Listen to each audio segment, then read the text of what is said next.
साथियों, आज मैं आपसे दिल्ली के ऊपर बात करने के लिए आया हूं। दिल्ली के अंदर एक सभा हुई जिसमें देश के प्रधानमंत्री जी ने कहा दिल्ली में आप डैश दा है, आपदा है। लेकिन मैं पूछना चाहता हूं, क्या वास्तव में दिल्ली में आपदा है?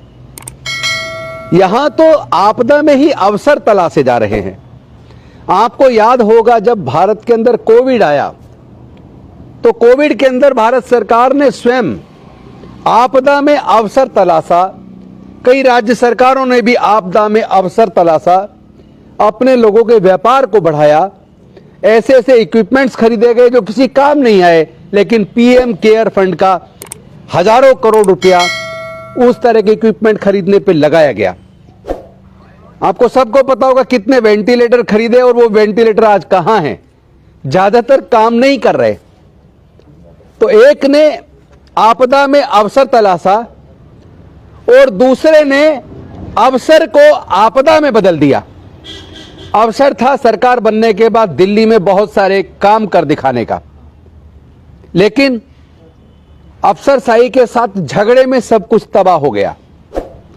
आपको याद होगा जब दिल्ली के नगर निगम के चुनाव थे, उससे पहले तमाम झुग्गी बस्तियों में, गांव देहात के अंदर जगह जगह लोगों के पानी के बिल इकट्ठे हो गए थे लगभग 2 साल पहले। और अरविंद केजरीवाल जी ने लोगों से वायदा किया, आप हमें निगम में जिताओ, हम लोग एक स्कीम लेकर आएंगे और स्कीम लाकर हम आपके पानी के बिल को माफ करेंगे।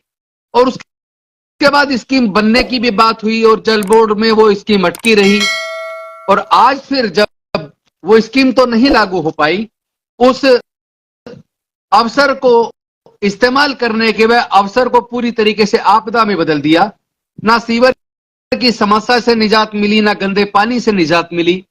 लेकिन एक बात जरूर हुई, उन्होंने अब इस चुनाव के दौरान दिल्ली के चुनाव प्रचार की शुरुआत की और जगह जगह जब लोगों ने अपने बिल दिखाने शुरू किए तो उन्होंने कहा चिंता मत करो, हमारी सरकार बनने दो, फिर मैं ये पानी के बिल माफ करूंगा। कल फिर से घोषणा की, अखबार में आया कि मैं पानी के गलत बिल माफ करूंगा। ये गलत बिल क्या होता है? जिनके बिल आए हैं वो क्या गलत है या वो बिल सही है? इसको डिसाइड कौन करेगा? लोगों के लाखों लाखों रुपए के बिल इकट्ठे हो गए, आप कह रहे हो जमा मत करो, मैं माफ करूंगा। तो ये तो एक उलझा हुआ सवाल है। जब आप 2 साल में नहीं कर पाए सत्ता होते हुए, तो सत्ता आएगी नहीं आएगी इस बात की क्या गारंटी है? और आ भी गई तो अगर पिछले 2 साल से नहीं कर पाए तो आगे क्या कर पाएंगे? ये तो क्वेश्चन मार्क पहले से ही लगा हुआ है। लेकिन मैं ये पूछना चाहता हूं, जो जो घोषणाएं दिल्ली के अंदर आप कर रहे हैं, वो घोषणाएं क्या केवल घोषणा रह जाएंगी? क्योंकि जो घोषणा आपसे लगभग 2.5 महीने पहले की थी, अभी तक उसमें कुछ हुआ नहीं है। जो घोषणा आपसे 1.5 महीने पहले की थी, उस पर भी अभी तक कुछ नहीं हुआ है। डीएसएफ डीसी को जो पैसा देने की बात हुई थी, वो अभी तक दिया नहीं है। जय भीम मुख्यमंत्री प्रतिभा विकास योजना को दोबारा से लागू कर दिया गया, बोल दिया गया था, लेकिन अभी कुछ लागू नहीं हुआ है। लेकिन मैं पूछना चाहता हूं, क्या आपके खुद के engineering college, law college, medical college में आम दलित, पिछड़े, गरीब, आदिवासी वर्ग के, माइनॉरिटीज के 99% लोग क्या इतना भारी भरकम पढ़ाई का खर्चा उठा सकते हैं क्या? आपके तो खुद के इंजीनियरिंग कॉलेज के अंदर, लॉ कॉलेज में, मेडिकल कॉलेज में हमने देखा है, उसका पूरा रिकॉर्ड निकाल के देखा, 15 लाख का खर्चा आता है। कहां से आएगा? मैं अनेकों बार आपसे निवेदन कर चुका हूं कि ऐसे गरीब बच्चों के लिए फंड का इंतजाम कीजिए, लेकिन उसके ऊपर आप जाने न क्यों चुप्पी साध लेते हैं।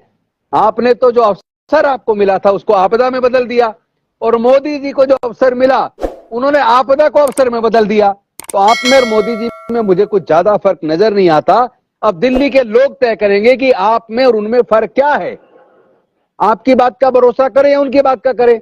मुझे लगता है इन दोनों की बात का भरोसा करने की बजाय मैं याद करना चाहूंगा कांग्रेस के उस टाइम को, जब वजीफे से ही लोग पढ़ लिया करते थे। उसके टाइम पे तो शिक्षा पूरी तरह मुफ्त थी, हम खुद कॉलेज में पढ़ के आए, कोई पैसा नहीं लगा। लेकिन आज तो कॉलेज में पढ़ने के लिए बहुत पैसा चाहिए। यानी जब देश गरीब था तब देश में शिक्षा फ्री थी, लेकिन जब देश अमीर हो गया, 5 ट्रिलियन की इकोनॉमी होने जा रही है, तब देश में पढ़ाई इतनी महंगी हुई, लोगों की पढ़ाई छिन रही है। यानी कि गरीबी में देश में शिक्षा फ्री थी और अमीरी में देश में शिक्षा महंगी हो गई। ऐसे हालात में मैं दिल्ली के लोगों को निवेदन करना चाहता हूं, किसी की भी बात पर आंख मीच कर भरोसा करने की बजाय खुद जांचो परखो और देखो कि आपका फायदा क्या छोटे छोटे जो लाभ दिए जा रहे हैं इनमें है, या आपके बच्चे पढ़ लिख कर आगे जाए, अपने जीवन का निर्माण करें, उनके लिए रोजगार के अवसर बने, उसमें आपको फायदा होने वाला है। क्योंकि सरकारें गंभीर नहीं है लोगों को रोजगार देने के लिए। दिल्ली के अंदर ठेकेदारी प्रथा इतनी हावी है कि अरविंद केजरीवाल जी ने लगभग अब से 4 साल पहले कहा था, मैं ठेकेदारी प्रथा को पूरी तरह खत्म करूंगा और ये जितने कच्चे कर्मचारी इनको पक्का करूंगा, कॉन्ट्रैक्ट लेबर को पूरी तरह बंद करूंगा। तो मैं पूछना चाहता हूं कि आखिर ये ठेकेदारी प्रथा दिल्ली में खत्म क्यों नहीं हो रही है?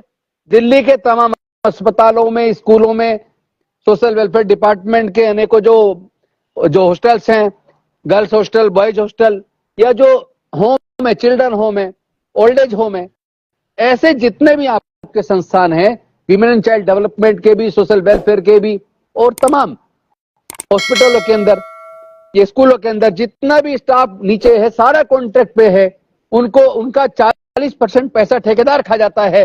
उसके बाद भी आपको शर्म नहीं आती, आप ठेकेदारी प्रथा को खत्म करने के लिए कोई गंभीर अपना कदम बताएगा, आपने कोई एक भी गंभीर कदम उठाया हो? अब दिल्ली के लोगों को तय करना है कि छोटे छोटे लालच में आना है या सरकार से पूछना है कि आप रोजगार देंगे या नहीं देंगे। रोजगार देने पे तो सरकार आज बात ही नहीं करती, काला धन वापस लाएंगे की तो बात करना बंद कर दिया, लोकपाल का आता पता है नहीं, और भ्रष्टाचार में तो सबके ऊपर मुकदमे बन ही चुका, आप सब देख ही रहे हैं। इसलिए मैं जनता से निवेदन करता हूं, हाथ जोड़कर निवेदन करता हूं, अपने आने वाले समय के लिए फैसले सोच विचार के लीजिए। वो सरकार जिसको गाली दी जाती है कि 50 साल शासन रहा, क्या दिया, उनके कार्यकाल को भी स्टडी कीजिए। कितने पीएसयूज बनाए, कितनी बड़ी मात्रा में सरकारी नौकरियों के अवसर थे, और वो कौन सी सरकारें थी जिसने सरकारी नौकरियों के अवसर खत्म किए, जिसने ठेकेदारी प्रथा को बढ़ावा दिया। ये सब देखने के बाद आप लोग इस चुनाव में अपनी वोट की वैल्यू समझो और उसको वोट दो जो आपको तरक्की दे सके, जो आपको रोजगार दे सके, जो आपको शिक्षा को फ्री कर सके। अन्यथा छोटे छोटे लालच में फंस के आप रह जाएंगे और आपके बच्चों का कोई भविष्य नहीं होगा, भविष्य अंधकार में होगा। धन्यवाद।